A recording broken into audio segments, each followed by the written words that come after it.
गुजरात में दूसरे चरण में 93 सीटों पर मतदान जारी है। इस समय की बड़ी खबर हम आपको बता दें कि सुबह के 10 बजे तक 12% माफ कीजिएगा मतदान हुआ है। 14 जिलों की 93 सीटों पर ये वोट डाले जा रहे हैं और जो 10 बजे तक की रिपोर्ट आई है उसमें 12% की बात की जा रही है। जो पहले फेज का चुनाव था उसमें 67% मतदान हुआ था। इस बार प्रधानमंत्री राहुल गांधी सभी लोगों से अपील कर रहे हैं कि वो ज्यादा से ज्यादा संख्या में बाहर निकले और अपने मताधिकार का इस्तेमाल करें। ये तस्वीरें हम आपको दिखा रहे हैं। मेहसाना, अहमदाबाद, साबरमती, वडोदरा, छोटा उदयपुर और गांधीनगर लंबी लंबी कतारें देखने को मिल रही हैं। महिलाएं बढ़ चढ़कर हिस्सा ले रही हैं इस बार मतदान में, आप देख सकते हैं। हालांकि प्रॉस्पेरस स्टेट है गुजरात और वहां पर महिलाएं कंधे से कंधा मिलाकर चलती हैं, तो आज भी वो तस्वीरें साफ देखने को मिल रही हैं। लोगों से लगातार अपील इंडिया न्यूज भी कर रहा है कि ज्यादा से ज्यादा संख्या में निकलें और अपने मताधिकार का इस्तेमाल करें। बूथ पर लोगों की लंबी कतार है, तो वहीं वीवीआईपीज भी मतदान के लिए अपने घरों से निकले हैं। 6 तस्वीरें हम आपको दिखा रहे हैं। बीजेपी अध्यक्ष अमित शाह, वित्त मंत्री अरुण जेटली ने अहमदाबाद में वोट डाला, तो वीरगांव में पाटीदार नेता हार्दिक पटेल ने वोट डाला। मेहसाणा में उप मुख्यमंत्री नितिन पटेल ने वोट डाला। शंकर सिंह वाघेला और दिनशा पटेल भी वोटिंग के लिए पहुंचे। ये तस्वीरें हम आपको दिखा रहे हैं। तमाम वीवीआईपीज वोटिंग के लिए पहुंच रहे हैं। नितिन पटेल ने मंदिर में पूजा करी और इस बार मंदिर की बहुत अहमियत है गुजरात की राजनीति में। बीजेपी अध्यक्ष अमित शाह, वित्त मंत्री अरुण जेटली और गुजरात की पूर्व मुख्यमंत्री आनंदीबेन पटेल ने भी मतदान किया। वोटिंग के बाद उन्होंने क्या कहा वो आपको सुनवा देते हैं। गुजरात में आज पूरे देश और दुनिया में गुजरात के विकास का मॉडल बखाना जाता है, उसकी प्रशंसा होती है। मैं मानता हूं कि यही क्रम को बरकरार रखने के लिए गुजरात की जनता ने बड़ी भारी संख्या में मतदान करना चाहिए और जो विकास के विरोध का माहौल बना रहे हैं उनको विफल करने के लिए भारी संख्या में मतदान करना चाहिए। गुजरात ने पिछले कई वर्षों से अपनी विकास यात्रा में अच्छी प्रगति की है और मुझे पूरा विश्वास है कि गुजरात की जनता बहुत अधिक मात्रा में बाहर आए। मैं उनसे अपील भी करता हूं वोट डालने के लिए, इस विकास यात्रा को कायम रखेगी। ये लक्ष्यांक અમે પ્રાપ્ત કરીશું અને ફરીથી ભારતીય जनता पार्टी ની सरकार गुजरात में बनશે। मतदान किया तो पास में ही मैंने देखा कि मेरा वोट बीजेपी को ही मिला है। तो जो कांग्रेस उठा रही है बार बार ये प्रश्न, वो उसका जवाब इसमें है। ना मत मिला था उनसे भी ज्यादा मत मिलेगा। तो आपने तमाम बीजेपी के नेताओं को सुना। सभी को पूरा विश्वास है कि 150 प्लस सीटें बीजेपी लाने वाली है। हमारे साथ पैनल स्टूडियो में जुड़ा हुआ है। आलोक शर्मा जी हमारे साथ कांग्रेसी नेता थे, जयशंकर गुप्ता सीनियर जर्नलिस्ट, निर्मल पाठक जी और अनुज गुप्ता जी हमारे साथ जुड़े हुए हैं। आतिर खान नारायणपुरा से हमारे संवाददाता हमसे जुड़े हुए हैं। अनुज जी जब तक हमसे आतिर जुड़े और हम उसके पास जाएं उससे पहले कांग्रेस बीजेपी की रणनीति की हमने बात कर ली और इस तरह का डिस्कशन आप ही बता रहे थे कि कई तरह के उन्होंने कैंडिडेट्स जातिगत समीकरण को ध्यान में रखते हुए खड़े कर दिए हैं जो कि वोट काटेंगे दूसरी पार्टियों का। कांग्रेस की मैं बात करना चाहती हूं। कांग्रेस की तमाम रैलियां हमने राहुल गांधी की सुनी, कहीं ना कहीं वो ये कोशिश करते नजर आए कि अल्पसंख्यकों की पार्टी अब कांग्रेस नहीं है, वो नरम हिंदुत्व की तरफ जाते हुए दिखे। क्या लगता है कि फायदा करेगा ये चीज जो वोटिंग हो रही है आज? देखिए, कांग्रेस इस बात को भली भांति महसूस कर रही है कि गुजरात में जहां 9-10% मुस्लिम मुश्किल से हैं, वहां वो अल्पसंख्यकों की पक्षधर पार्टी यदि बनकर के चलती है तो उसे भारी नुकसान होगा। पिछले 3-4 चुनाव में वही नुकसान उसको अधिक हुआ है। 2002 में जब गोधरा के दंगों के बाद जब गुजरात में दंगे हुए थे और फिर 2007 में जब मौत का सौदागर कहा सोनिया जी ने, तो नरेंद्र मोदी ने उसी को भुनाया। यूपी जैसे राज्य में, बिहार जैसे राज्य में जहां 20% तक मुस्लिम हो, वहां वो रणनीति काम कर सकती है, लेकिन गुजरात में नहीं कर सकती। ये उनको समझ में आ गया। मुस्लिम वोटरों के सामने और कोई ऑप्शन नहीं, वो वोट तो कांग्रेस को मिलेगा ही मिलेगा। दूसरे वोट कैसे साथ आ सके, और खासकर जो पटेल समुदाय उनके साथ आ रहा था, यानी रैलियों में जो लग रहा था, वोटिंग में क्या होगा वो पता नहीं। तो पटेल समुदाय का ही ज्यादा बड़ा झगड़ा वहां पिछले कुछ दशकों में मुस्लिम समुदाय के साथ रहा है। शायद इसीलिए उन्होंने सॉफ्ट हिंदुत्व भी अपनाने की कोशिश की, लेकिन मुझे वित्त मंत्री अरुण जेटली जी का वो कथन याद आता है कि जब लोगों को हिंदुत्व पार्टी ही दे लेनी है तो मेन पार्टी को लेंगे, क्लोन पार्टी को क्यों लेंगे। शायद उनका वो कथन काफी सारगर्भित है। देखना होगा कि वोटिंग में क्या होता है। आतिर खान नारायणपुरा से हमसे जुड़ गए हैं। आतिर, क्या मिजाज है वोटर्स का, क्या मुद्दे उनके लिए अहमियत रख रहे हैं इस बार के चुनाव में? बीजेपी की रैली से तो विकास का मुद्दा गायब है।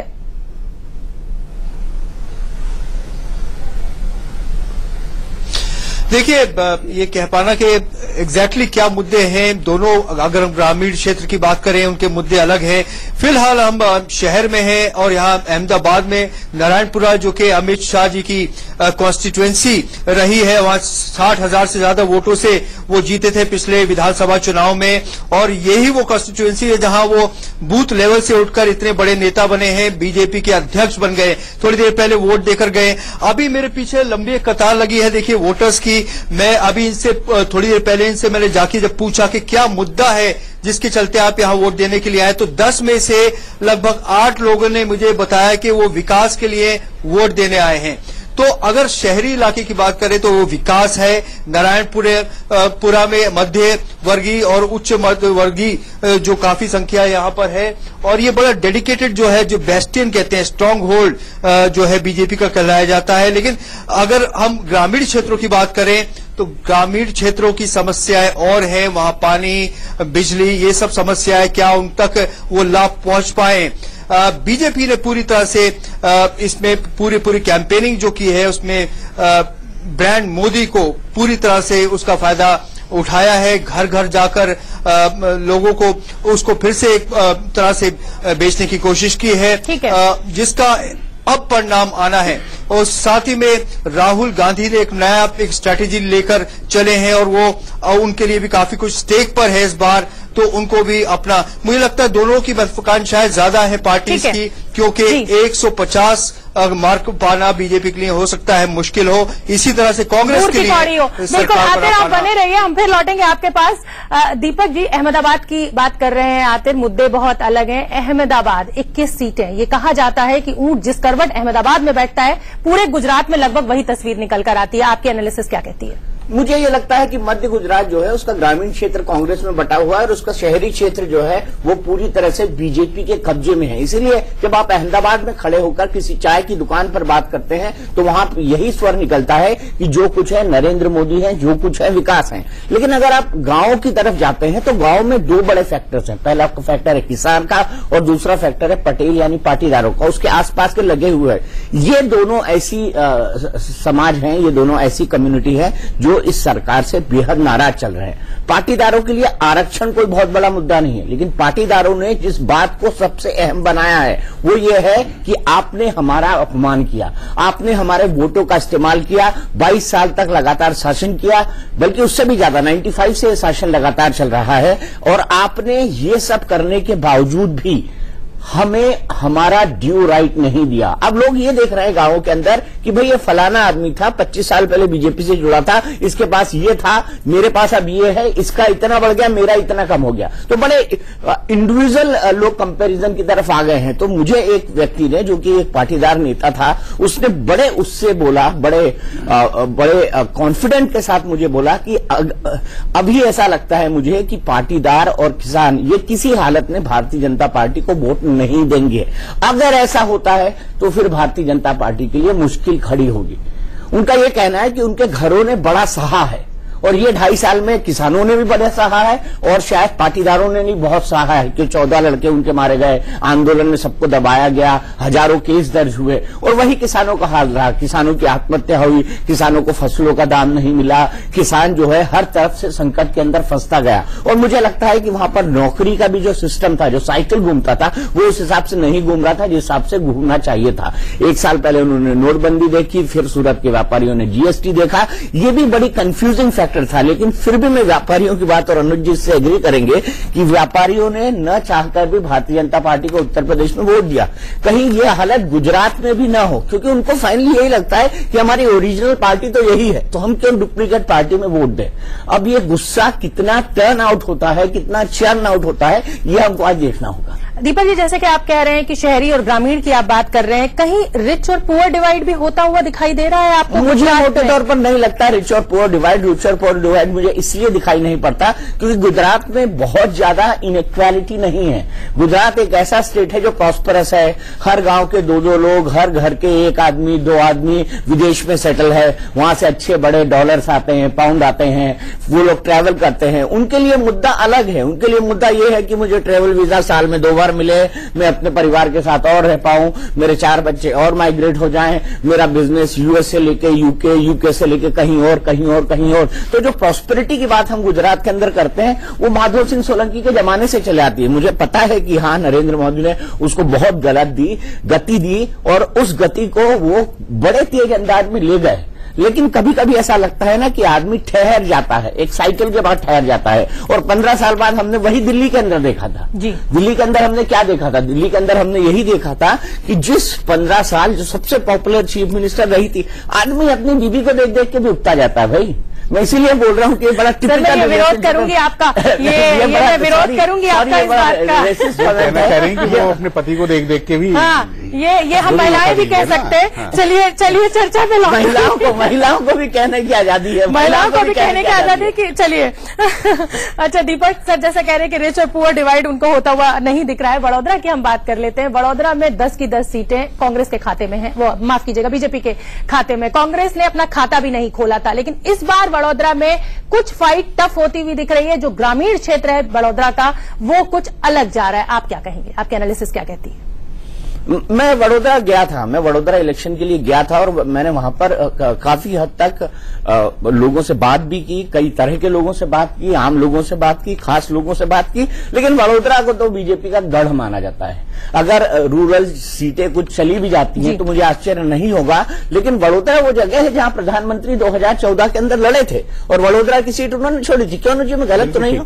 तो वडोदरा वो गढ़ है जिसके बारे में आप कुछ भी प्रेडिक्ट करने से पहले आप ये सोच लीजिए कि वो बीजेपी का गढ़ है।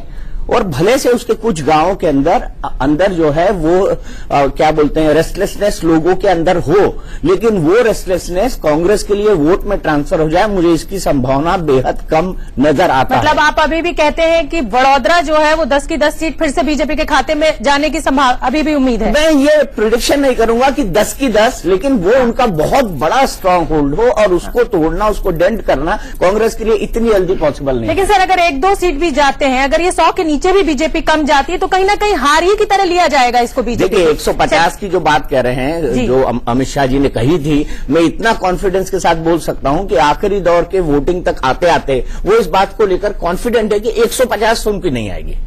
बाकी वो 140 आ जाए, 130 आ जाए, 120 आ जाए, 110 आ जाए या 98 आ जाए, जिस पर उनको बहुमत मिल जाए, वो एक बिल्कुल। प्रधानमंत्री जी ने तो 151 मांगा हुआ है, देखिए है ना, शुभ आंकड़ा। हमारे स्टूडियो में तो एक बीजेपी के नेता ने 181 का प्रेडिक्शन किया। तो उन्होंने कहा था एक सीट छोड़ देते हैं किसी के लिए, उन्होंने बताया नहीं किसके लिए छोड़ेंगे। असली चीज ये है कि कांग्रेस एक भी राज्यसभा सीट न जीत पाए, इसलिए उसकी 38 सीट का आंकड़ा न हो, यानी 143 तक भी बीजेपी को 144 तक भी मिलेगी तो वो सोचेगी कि चलो मैं काम चला लूंगा इसमें, मगर उससे कम होना शुरू हुआ तो फिर एक राज्यसभा की सीट जाएगी और फिर मिशन अमित शाह कामयाब नहीं होगा। चलिए, ये महाचर्चा लगातार जारी है। हमारे साथ तमाम एक्सपर्ट्स बैठे हुए हैं, सबसे बड़ा पैनल स्टूडियो में मौजूद है, तमाम गेस्ट, तमाम संवाददाता पूरे गुजरात में फैले हुए हैं। शंकर जी, लगभग 4.5 करोड़ मतदाताओं में से जो वोटर हैं वो 65% 35 साल से कम के हैं, और ये जो एक युवा तिकड़ी इस बार निकल कर आ गई है, क्या लग रहा है कितना इफेक्ट करेगी ये बीजेपी के जो लहर है उसको कितना रोकेगी? नहीं, बीजेपी की कोई लहर तो दिख नहीं रही है, लेकिन सवाल यह है कि इन युवाओं के पक्ष में जो एक माहौल बन पड़ा है, सड़कों पे जो दिखाई दे रही है, भीड़ दिख रही है, उनके रोड शो में जो हजारों लाखों की तादाद में लोग जमा हो रहे हैं, ये ईवीएम में पहुंच पाएंगे कि नहीं पहुंच पाएंगे, ये देखने वाली बात हो सकती है। देखिए, कांग्रेस को जो भी फायदा मिलेगा, जैसे आप अभी बीच में हम लोग चर्चा कर रहे थे कि उन्होंने नरम हिंदुत्व की लाइन ली है और ये ली है, इस सब का कुछ उनको फायदा मिलने वाला नहीं है, क्योंकि इसके पहले भी कांग्रेस शंकर सिंह वाघेला को सामने रख करके नरम हिंदुत्व का खेल खेल चुकी है। अरुण जेटली ने बिल्कुल सही कहा है, इस देश में हिंदुत्व और धर्म की राजनीति का जो स्वत्वाधिकार है वो आरएसएस के पास है और भारतीय जनता पार्टी के पास है, उसमें कांग्रेस कहीं सकेगी नहीं। कांग्रेस को जो भी फायदा मिलेगा गुजरात में वो सिर्फ नकारात्मक, जो इस सरकार के अहंकार जो 22 सालों के अंदर पैदा हुआ है, या 3.5 सालों का जो अहंकार है उसके खिलाफ, या स्वाभिमान की लड़ाई, जैसा अभी दीपक बोल रहे थे, जिस तरह से दलितों की चमड़ी उधेड़ी गई, उन्हें गोबर खिलाया गया, उसका बदला लेने के लिए दलित युवा जो है सड़क पे निकल के आ रहा है। अब वो ईवीएम में पहुंचेगा कि नहीं, ये देखने वाली बात है। युवा पिछड़ों की बात है, अल्पेश ठाकुर के साथ जो भीड़ दिख रही है, या हार्दिक पटेल। देखिए, 2 पटेल नेता, केशुभाई पटेल ने मान अपमान का घूंट पी करके भी भारतीय जनता पार्टी में बने रहना कबूल किया। आनंदी पटेल को जिस तरह से हटाया गया, वो पटेल पाटीदार समाज उससे काफी टिकट तो खैर उन्होंने साथ मना कर दिया। नहीं, जिस कारण उनको हटाया था मुख्यमंत्री पद से, बढ़ती उम्र के कारण, तो उसी को उन्होंने बहाना करके कह दिया जब हमारी उम्र ज्यादा थी हम मुख्यमंत्री नहीं बने रह सकते थे, तो ठीक, हम चुनाव क्यों लड़ेंगे, वो तो एक अलग बात है। लेकिन उसी का बदला लेने के लिए जो पाटीदार समाज है उसका प्रतिनिधित्व तो हार्दिक पटेल कर रहे हैं। और सबसे बड़ी बात क्या है कि 22 सालों की उपलब्धियों में बेरोजगारी बढ़ी है, किसानों की समस्याएं बढ़ी हैं। भारतीय किसान संघ जो राष्ट्रीय स्वयंसेवक संघ का संगठन है, उसके लोग लगातार, मोदी जी जब मुख्यमंत्री थे तब भी उनके विरुद्ध भी सक्रिय थे और अभी भी सक्रिय हैं। मतलब बेरोजगारी का आलम यह है कि आज पाटीदार जो सबसे बड़ा वहां का प्रमुख तबका रहा है, जो सर्वसंपन्न माना जाता था, उनके युवा अमानत की बात कर रहे हैं, आरक्षण की मांग कर रहे हैं। क्यों कर रहे हैं? क्योंकि उनके पास रोजगार के साधन घटे हैं। तो इन बातों को लेकर के अगर वो मशीन तक चले गए, ईवीएम मशीन तक चले गए और उनका ठप्पा सही जगह लग गया, सही जगह दिख भी गया, गिल भी लिया गया, तो मुझे लगता है कि कोई करिश्मा या करामात ही भाजपा को बचा पाएगी और कोई रास्ता है नहीं।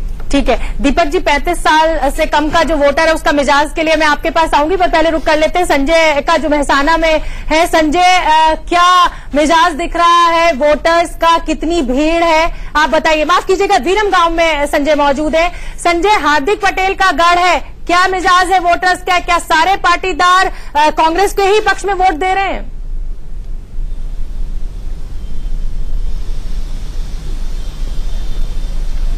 देखिए शोभना, अगर मैं बात करूं तो आपको मानना पड़ेगा ये बात कि कहीं न कहीं पाटीदार वोट कहीं न कहीं डेंट जरूर लगा है। जो वोट पहले से बीजेपी को जाते रहे हैं उसमें कहीं न कहीं पाटीदार आंदोलन के कारण कुछ न कुछ तब्दीली जरूर आएगी, जब तब्दीली जरूर देखी जा रही। हालांकि लोग ये बात खुल के नहीं बोल रहे हैं, लोग बाग यही कह रहे हैं कि यहाँ पर विकास नहीं हुआ, विरमगाम को जिला बनना चाहिए था, जिला नहीं बना, यहाँ पर कई सारे विकास के कार्य होने थे जो अभी तक 22 साल में नहीं हुए। लेकिन लोगों का ये खुलकर कहना नहीं है कि हम बीजेपी को वोट नहीं देंगे। लोग कह रहे हैं कि हम विकास के लिए वोट देंगे, बदलाव के लिए वोट देंगे। तो ये बदलाव किसके पक्ष में होगा, ये देखने वाली बात होगी। और ये पूरा की पूरा बेल्ट हार्दिक पटेल का अपना गांव है, अपना गढ़ है उसका, विरमगाम के रहने वाले हैं। उन्होंने अभी आके वोट भी डाला और उन्होंने हमसे बातचीत में यह भी कहा कि लोग ही इसका जवाब देंगे, लोगों को सभी चीजें पता है। ठीक है, लोग काफी दुखी हैं, विकास नहीं हुआ है, शहरी क्षेत्र और ग्रामीण क्षेत्र में बड़ा भारी अंतर रहा है, असमानता है। ठीक है, बिल्कुल। एक सवाल मैं शिवपूजन से ले लेता हूं। शिवपूजन, आप इस वक्त जहां पे खड़े हुए हैं वहां पर आपको कहीं, जब आपने 50 वोटर से बात की तो 25 बदलाव की बात कहते हुए या 25 बीजेपी के साथ जाते हुए दिखाई दिए, इसका रेशियो क्या रहा आपके अंदाज में? देखिए तकरीबन 99% ऐसे लोग थे और मैंने तकरीबन हर तबके के लोगों से बात की, महिलाओं से बात की, जो फर्स्ट टाइम वोटर्स थे उनसे बात की, बुजुर्गों से बात की। हमने पूछा कि हार्दिक पटेल फैक्टर आखिर इस बार क्या कोई रंग लाएगा गुजरात के चुनाव में। सबने ना में लगभग जवाब दिया। तकरीबन 99% की मैं आपको बात कर रहा हूं दीपक, लेकिन कुछ और लोगों से हम बात कर लेते हैं। आपको क्या लग रहा है, ये हार्दिक पटेल फैक्टर कुछ काम करेगा इस बार गुजरात में? हमको क्या है कि वोट देने का है, भाजपा में देने का है, दूसरे वोट को मुद्दे आपके लिए क्या है इस बार चुनाव में?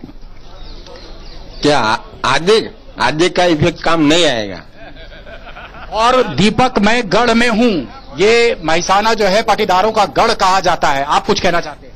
हार्दिक पटेल कोई पार्टी का नेता नहीं है, वो कांग्रेस का एजेंट ही है, भाजपा के विरोध में कार्य कर रहा है। शुरुआत में उसका जो कार्य था वो अच्छा था, मगर पीछे से जो कांग्रेस से पैसे लेकर उसने उसको सपोर्ट दिया वो पब्लिक को अच्छा नहीं लगा, इसलिए वो कांग्रेस के एजेंट है, वो फेंका जाएगा।